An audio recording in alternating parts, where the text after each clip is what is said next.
เนี่ยเนี่ยตอนตูหน้ามันก็ไม่ต่าง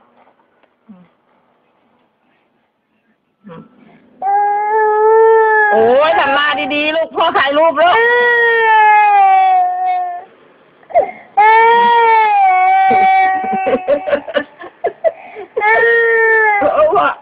ถ่ายรูปกันเลย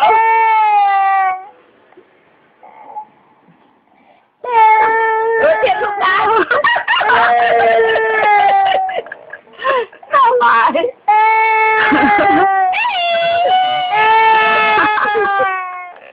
วิดีโออ่ะถ่ายแล้ว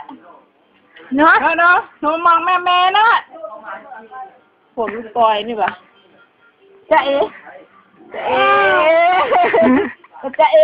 แม่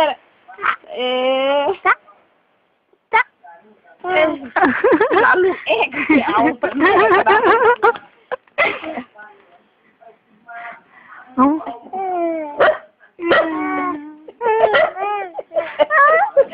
ได้จะได้งั้นดูแม่น่ะหนูถ่ายวิดีโอแม่เร็วจะเอก่อนจะเอแม่จะเอ